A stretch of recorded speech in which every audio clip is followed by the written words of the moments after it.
Like if you found the video valuable. The road was empty, the kind of midnight silence where even the hum of Ryan's tires seemed too loud. He had been driving for hours, the interstate a black ribbon stretching endlessly under his headlights.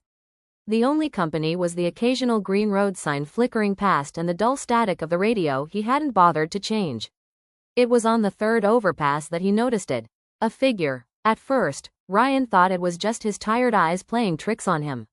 A tall shape, motionless, standing in the center of the overpass, half lit by the orange glow of the overhead lamps. He slowed slightly, squinting.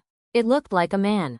Maybe a hitchhiker who'd wandered up there. But as his car slid beneath, he felt the weight of unseen eyes tracking him. He shook his head. Get a grip, he muttered. Too much caffeine. The fourth overpass came 10 minutes later. His knuckles tightened on the steering wheel. The same figure. This time there was no mistaking it. Tall, broad-shouldered, still as a statue. As Ryan passed under, the figure raised an arm, slowly, waving. The gesture was not friendly. It was deliberate, as though marking him. Ryan's stomach flipped. He pressed the accelerator, desperate to put distance between himself and that strange watcher. He tried logic. Plenty of guys wander highways.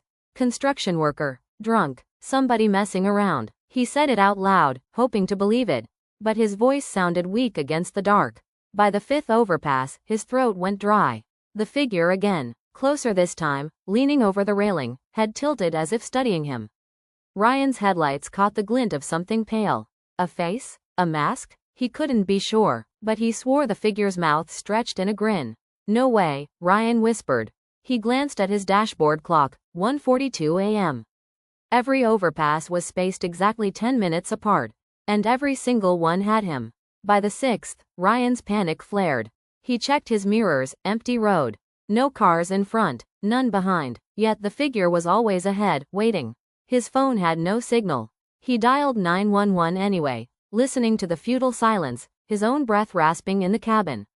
The seventh overpass loomed. His hands trembled on the wheel. The figure was no longer just standing, it was pointing. One long arm stretched out, finger directed at the dark stretch of road ahead. Ryan's chest tightened. He wanted to stop, turn around, do anything but keep driving.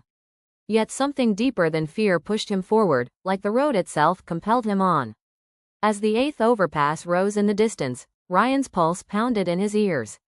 He whispered, if he's there again, I'm done.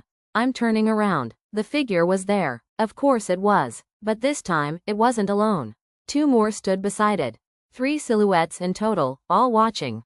All waving. Ryan's scream echoed inside the car, drowned by the roar of the engine as he floored the gas.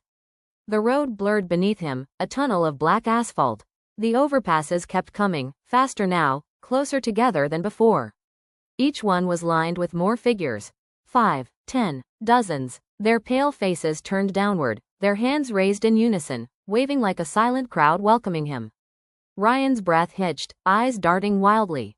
This isn't real. This isn't. The ninth overpass appeared. The figures were no longer on top. They were on the road. A wall of them, shoulder to shoulder, blocking the way. Ryan slammed the brakes. Tires screamed, the car fishtailed, headlights sweeping across rows of grinning faces. The last thing he saw before the world went black was one of them stepping forward, raising its hand, not to wave, but to press a finger against its lips. Shish.